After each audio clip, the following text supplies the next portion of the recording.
Hello and welcome to a new edition of Bengal Magazine. My name is Jeff Ventura.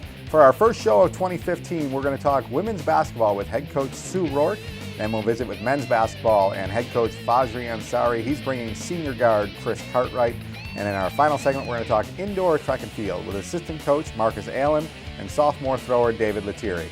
After a short break, we'll come back and we're going to talk women's basketball with Sue Roarke.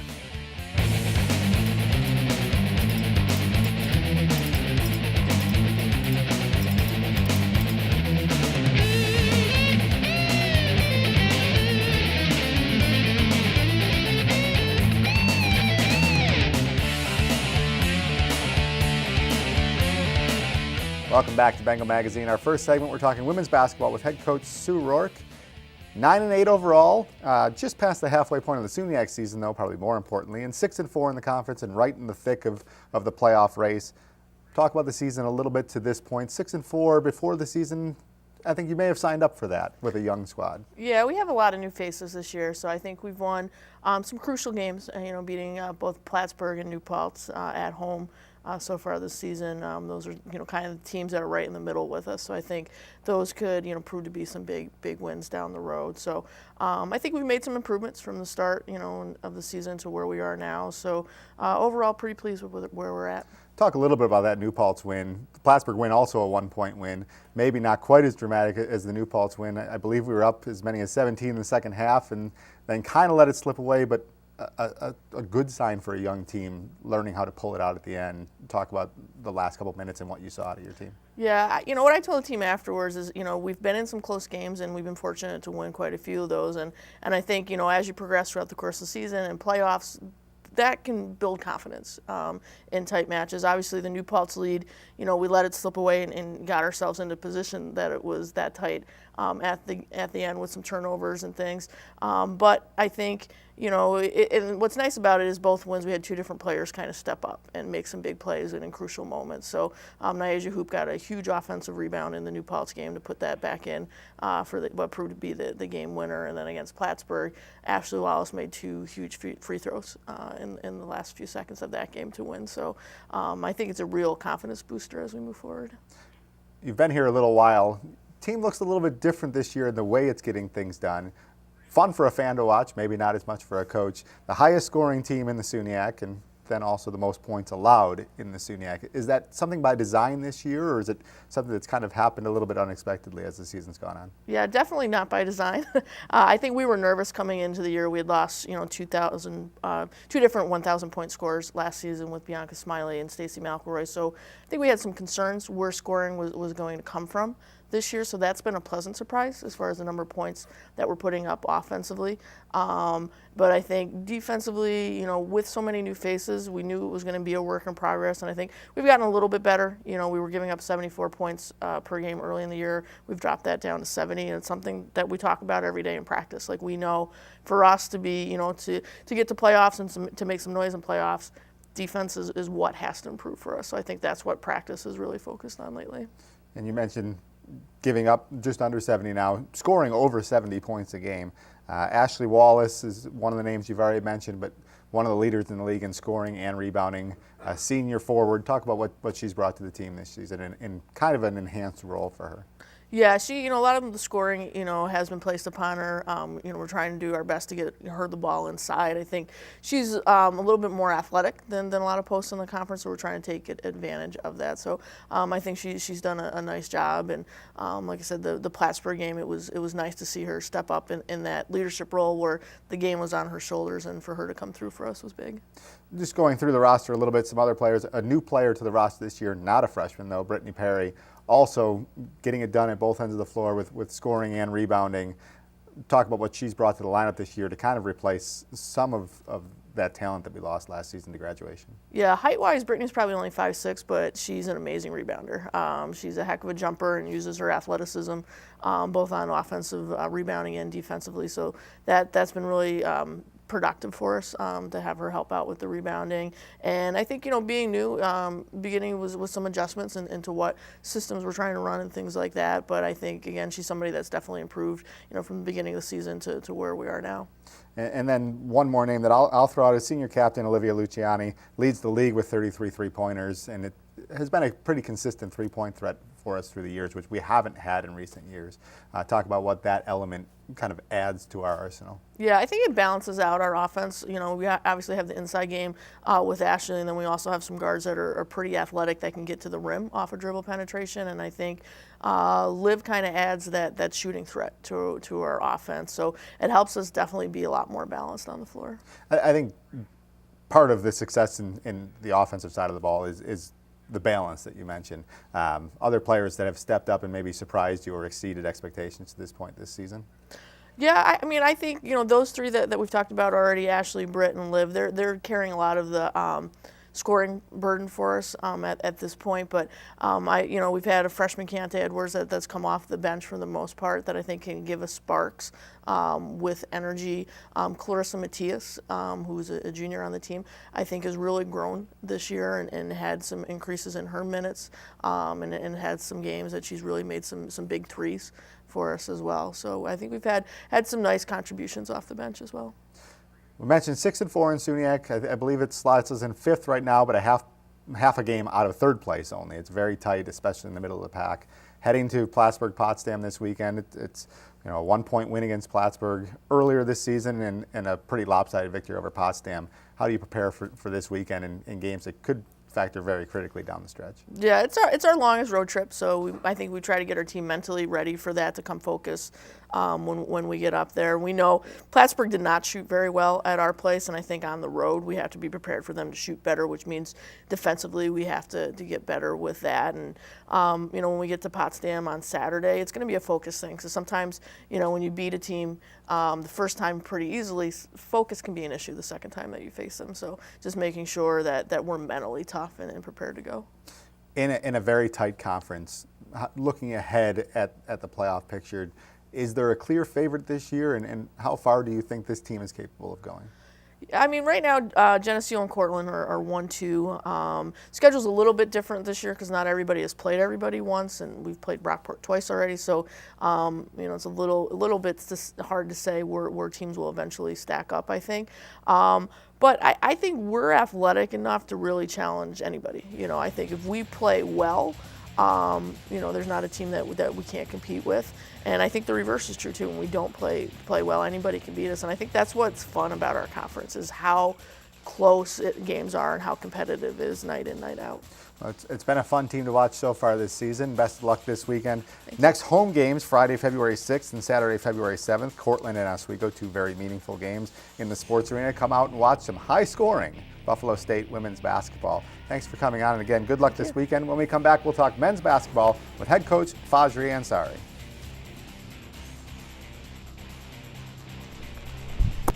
Hi, my name is Bradley Doyley. I'm a junior at Buffalo State men's basketball team. My hometown is Brooklyn, New York, born and raised. My favorite food is barbecue chicken and white rice. The reason why I started playing basketball is because of my brother. He's a role model to me. Always been there for me. I always wanted to look up to him and be just like him. If I could work out with any athlete, it will be Jamal Crawford, because I relate my game to him. But besides basketball, something my teammates don't know, if I don't play basketball, I like to dance.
I want to point out our Tim Hortons Buffalo State Athlete of the Week for this week is men's basketball player Chris Cartwright. Senior communication major averaged 21 points and 5 rebounds in 3 more SUNYAC wins this past week.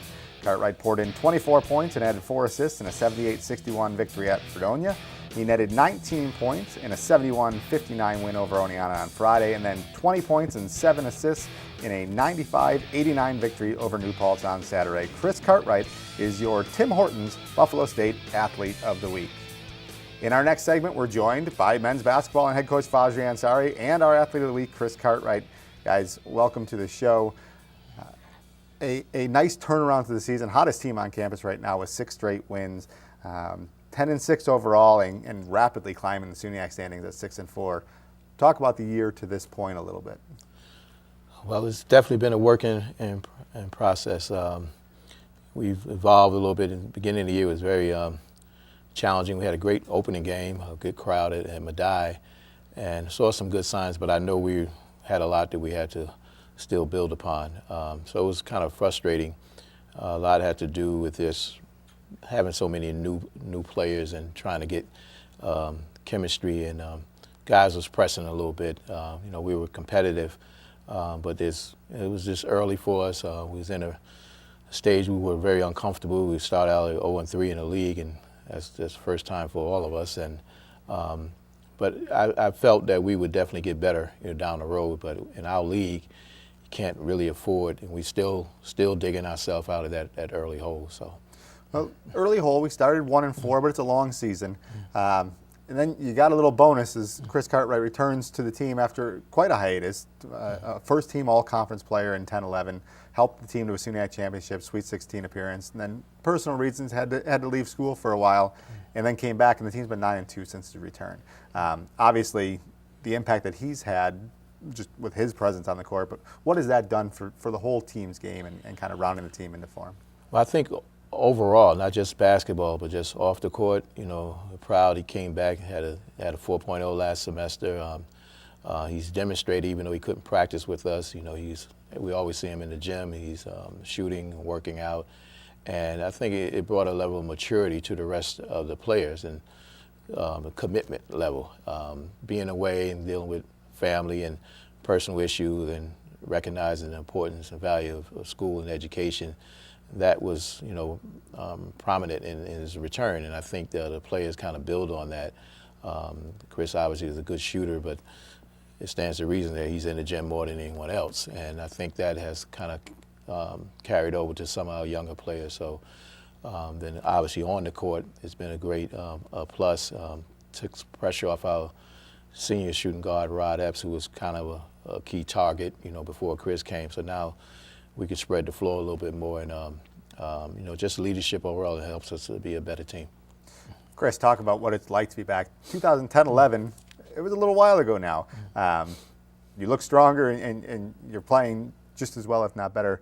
Talk about how you've been able to stay sharp and what it means to you to be back in a Bengals uniform for one last go. I remember one time, I don't know what it was, I woke up and I just thought, I wanted to come back to school and I wanted to play basketball, and I gave Coach a call and he said, let's make it happen, and ever since then I was just working towards that goal again. I wanted to win that championship, so when I had something set in mind, I was just going to get ready and keep working hard at it. So were you able to stay in basketball shape the last 3 years, or is this kind of a different experience now for you? It's a little bit different, but once you're a shooter, you're always a shooter, so you're kind of a gym rat. So I always still had the jump shot, but I just needed to get my wind back in cardio, so doing what I needed to do. A different role for you. You were a 2-year junior college standout before playing here, so you had the 1 season of eligibility. Now you're in your not just your senior year, but you're an elder statesman on this team, and talk about what that role has meant to you, if anything, as again the elder statesman of the team. Honestly, I think I'm still trying to figure out what my role is. Every game is a learning experience.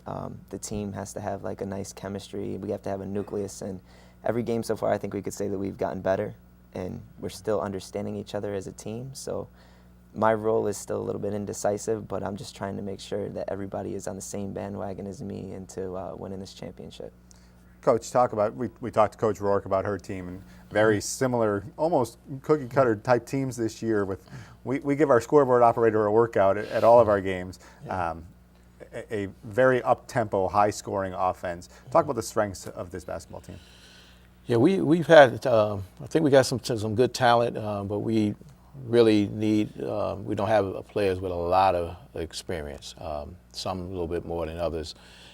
We do, that's our style. We like to press, we like to run, but I think we're getting a little more conscious now of better defense as of late, and sharing the ball. When guys have athletic ability, they tend to try to do things too much on their own. And as of late, we think we're getting better. We've been preaching being tough-minded, under pressure. Because, if we lose a game, we want a team to actually have to beat us and not just help them beat us by, careless turnovers or just mental mistakes. So we still haven't mastered that, but we've gotten better. Had some good wins as of late, but we haven't reached our goal as of yet. Got 8 games left, and the league is very, very competitive. We're going, we still got 2 long road trips ahead of us, and then we got 4 home games that we have to really try to take advantage of. We don't look past any game. We take them one game at a time, because just how our league is. You can't, a team that's been losing, they'll knock off first, second place team, and vice versa. And so we know that it's going to be a tough road ahead, and we got our work cut out for us. This road trip coming up with Plattsburgh and Potsdam. Again, similar. There is no runaway team, and obviously anybody who's in it has a chance to win it at the end of the year. Chris, talk about what this long road trip is like for a player, and at this point in the year, just getting back to classes, it gets a chance for you guys to get away and be together as a team. What are you looking for out of this weekend against Plattsburgh and Potsdam? Just to be able to block out all the distractions, obviously school comes first, and people have work and family issues like I've had before, but just trying to remain focused and realize that we all want to win this championship and continue to progress and work towards that. Obviously, the team's shown significant improvement, and as a coach, your work is never done. What needs to come the rest of the way for us to really vie for a SUNYAC championship this year? Well, we talk about just being strong mentally, or tough-minded, and adversity, and also with success. We've had a good little run as of late, but telling the players, we were just talking yesterday in practice, we have to do more than what we've done already to win this championship. So there's no time to rest. There's still a lot of ground for improvement, and it's the fundamental things. And so we have to just keep pressing that, and hopefully, Chris and some, Rod Epps and some of the senior players, can show that example and stay under discipline, under control. That's just going to really take that to win this championship. An important trip this weekend. They're all important the rest of the way now with 8 games left. February 6th and 7th, the next home games, Cortland and Oswego, 2 of the teams near the top of the standings. Will be invading the sports arena again February 6th and 7th. Come out and watch the Bengals light it up against Cortland and Oswego, guys. Best of luck this weekend. Thanks for taking the time to come on. Thank you. When we come back in our final segment, we're going to talk track and field with assistant coach Markus Allen.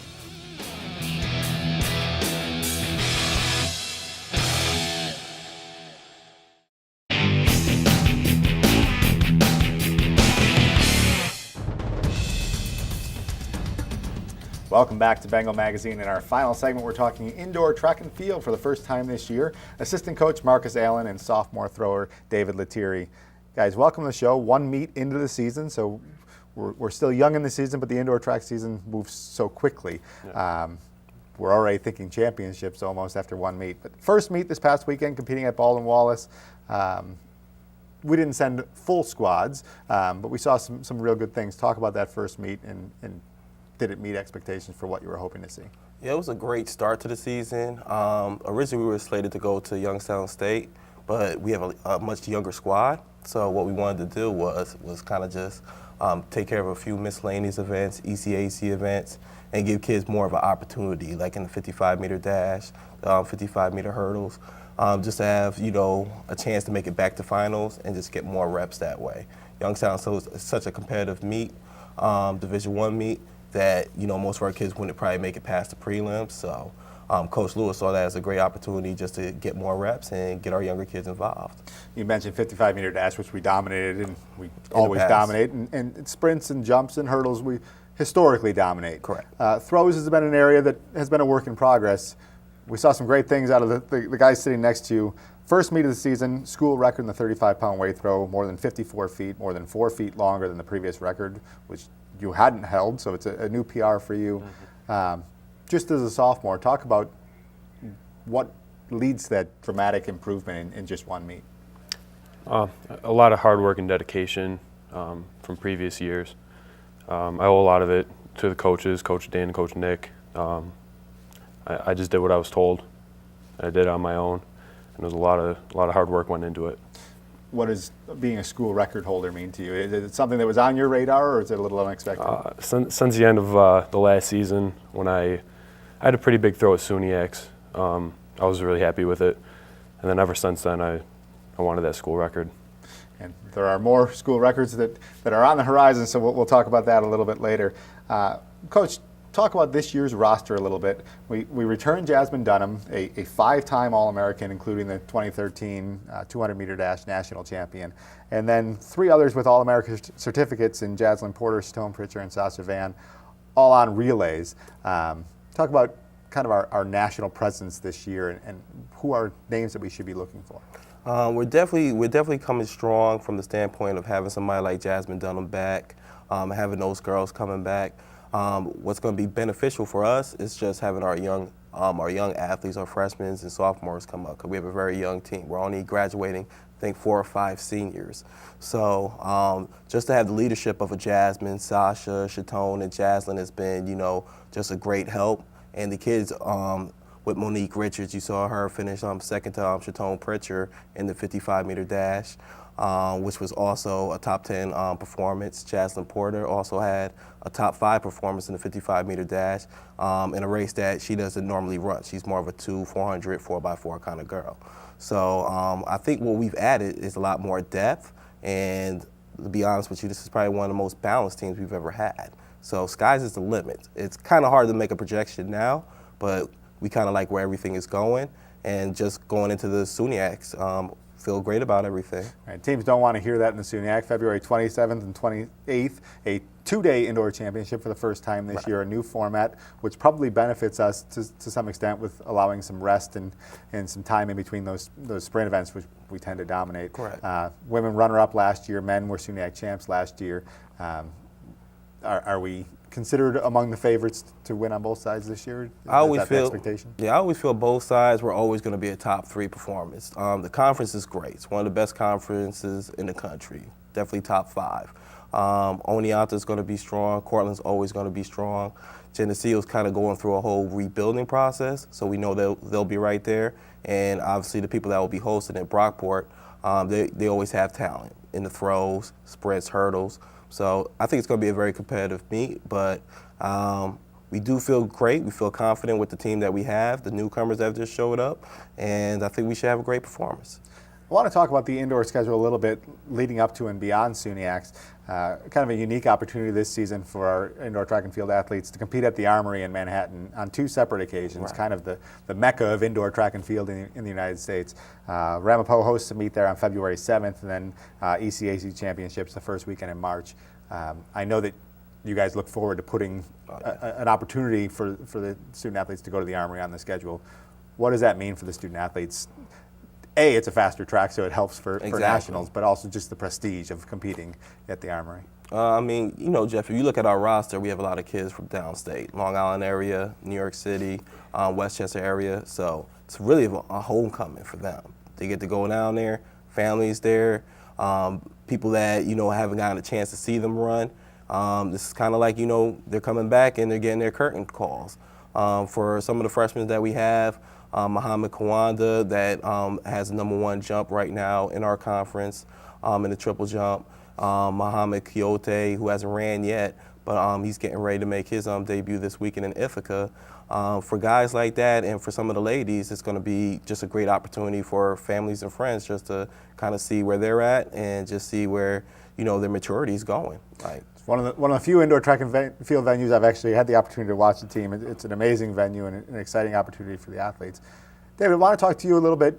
Off camera, you talked about coming to Buffalo State, not necessarily intending on competing, and now already a school record holder 1 meet into your sophomore season.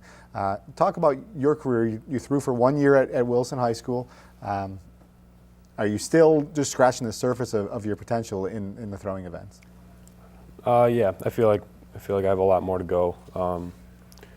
I did throw for 1 year in Wilson. Coaches said they wish they had me earlier. I joined here freshman year. The coaches said they wish they had me earlier. Said it. I feel like I'm still. I mean, if I did start earlier, I don't know where I would be right now, but I'm getting there. We look forward to watching your pursuit of records, but more importantly, from a team's perspective, the valuable points that we now have throwers on both sides that can score us points at championships to help lead to yet another SUNYAC championship. Guys, best of luck this weekend at Ithaca, and then again, as the season progresses, very quickly into SUNYAC championships. Thanks for taking the time to come on the show, and good luck. Thank you to our crew down here in Instructional Resources for another great production of Bengal Magazine.